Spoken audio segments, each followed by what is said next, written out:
Le nouveau Front populaire a gagné. C'est le nouveau Front populaire qui doit.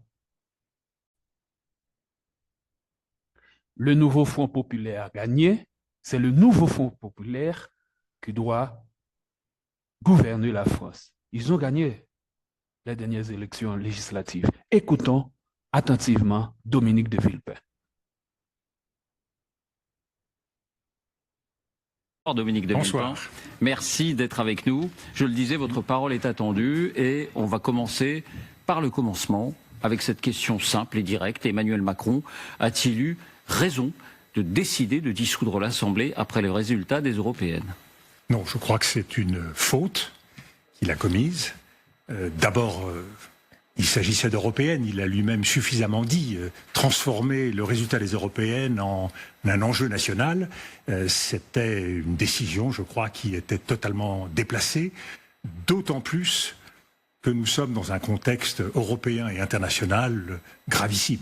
Nous sommes dans un contexte dangereux. On le voit bien, la situation de l'Ukraine, la situation au Proche-Orient, la situation dans d'autres régions du monde justifie que l'on se donne toutes les chances pour pouvoir aborder ces enjeux difficiles.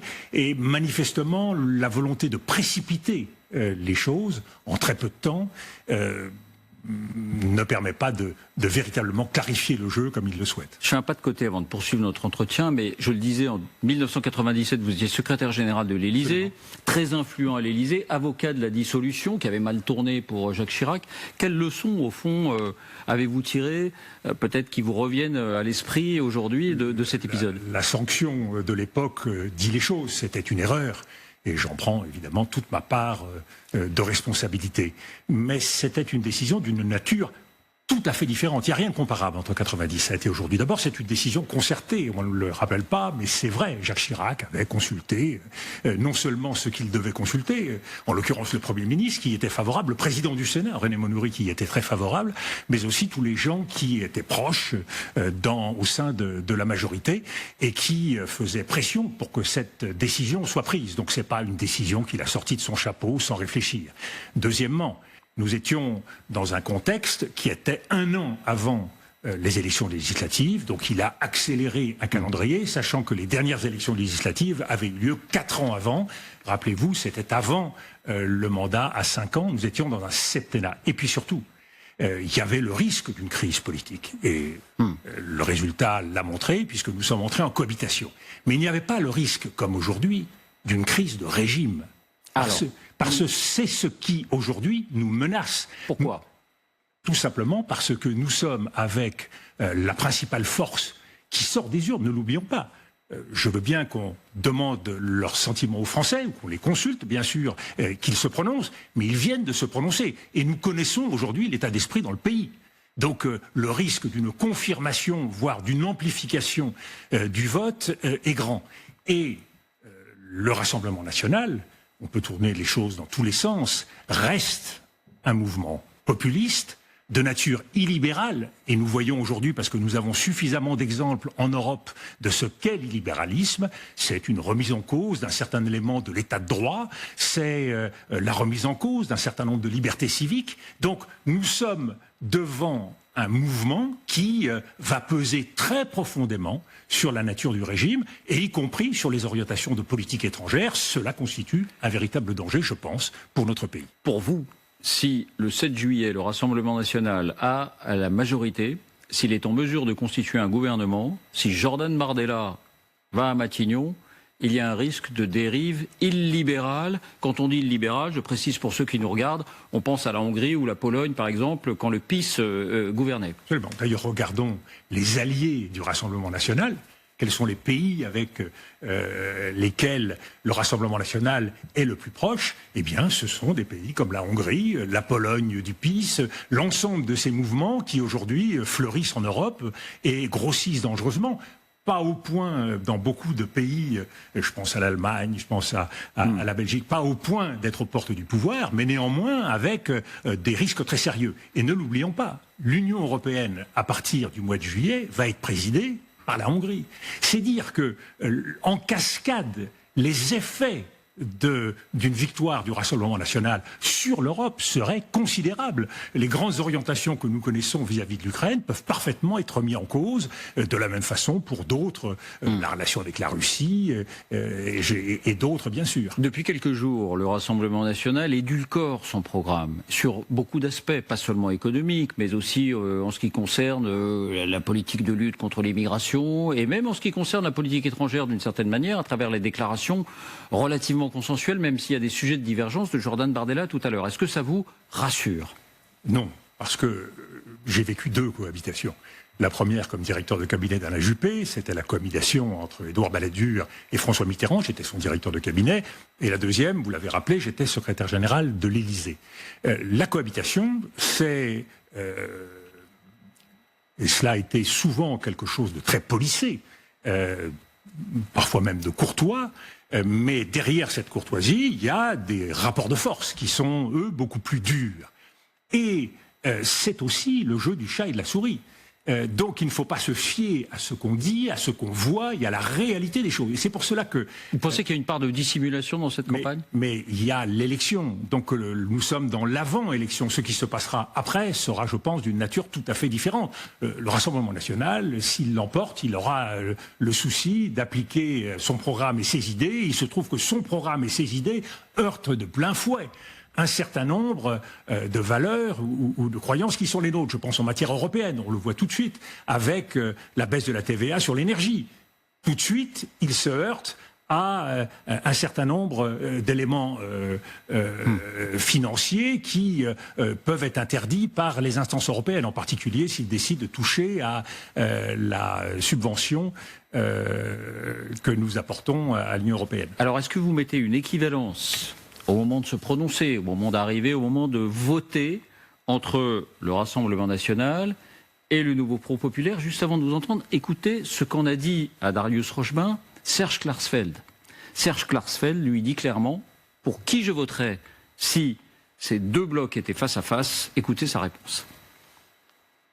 Je n'aurais pas d'hésitation, je voterais pour le Rassemblement national parce que l'axe de ma vie, c'est la défense de la mémoire juive, la défense des juifs persécutés, la défense d'Israël, et que je suis confronté à une extrême gauche qui est sous l'emprise de la France insoumise, avec des relents antisémites et un violent antisionisme, et puis un Rassemblement national qui a fait sa mue. Voilà. Pour ces déclarations, qu'est-ce qu'elles suscitent comme réflexion en vous? Je prends en compte, bien sûr, avec force ce que dit Serge Klarsfeld sur son inquiétude concernant l'antisémitisme, le racisme et la xénophobie. Sur certains de ces points, d'ailleurs, on peut avoir des inquiétudes, bien sûr, concernant le Rassemblement national.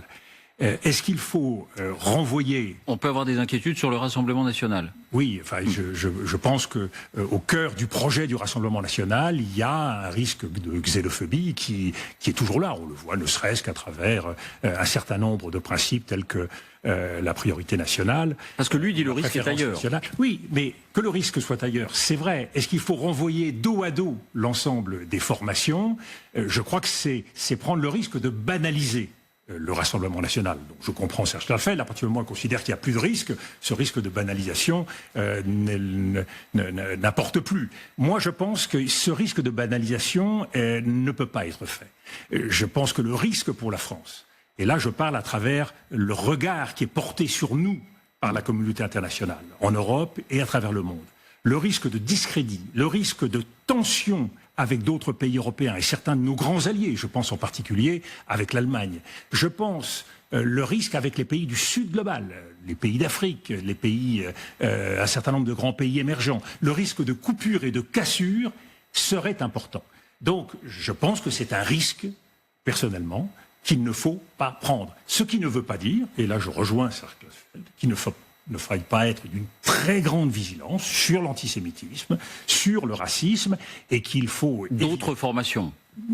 à l'égard de tous ceux qui sont susceptibles de prendre ce risque-là, d'autres formations bien sûr. C'est une exigence qui doit être partagée par tous. Et je pense que cette vigilance, elle est aujourd'hui une nécessité pour chaque citoyen français. Je pense qu'il y a quelque chose qui a changé depuis quelques jours. Nous sommes tous investis d'une part de responsabilité vis-à-vis de notre pays qui va connaître des tiraillements, des difficultés immenses. Et de ce point de vue, il nous appartient tous de prendre la mesure de la situation. Et donc, en conscience, d'être des facteurs de paix, des facteurs de tolérance et d'être vigilants justement sur tous les écarts qui pourraient exister. Je pense que le risque d'une victoire du Rassemblement national, c'est de voir notre vie publique, et je ne pense pas uniquement à la vie politique, se transformer en un certain nombre de fronts, de champs de bataille. J'en prends quelques exemples. Le risque d'avoir une confrontation sur le plan institutionnel. Les mises en cause régulières du Rassemblement national, du Conseil d'État, du Conseil constitutionnel, des tribunaux, c'est un élément qui doit nous préoccuper. De la même façon, dans la fonction publique, comment ça va se passer dans la fonction publique pour la mise en application d'un certain nombre de mesures qui peuvent paraître tout à fait à l'encontre des valeurs de la République. Je pense qu'il y a d'autres risques d'affrontements, je pense à la rue bien sûr, et de ce point de vue-là, il faudra faire preuve de très grande retenue, parce que toute manifestation, toute grève est susceptible de déraper, d'être exploitée. Nous risquons d'avoir un jeu de provocation et de réaction qui peut nous mener dans une situation de chaos. De la même façon, sur le plan européen et sur le plan international, là j'espère, si le Rassemblement national devait l'emporter, vous l'avez dit il y a quelques instants, la cohabitation, elle est très floue sur un certain nombre d'aspects. La Constitution reste très générale sur un certain nombre d'aspects. Elle donne quand même un certain nombre de pouvoirs au Premier ministre. Oui, oui, c'est vrai. Mais jusqu'à maintenant, les problèmes étaient réglés parce que les différents partenaires de la cohabitation, même si c'était partenaires adversaires, eh bien, partageaient un certain nombre de valeurs en commun.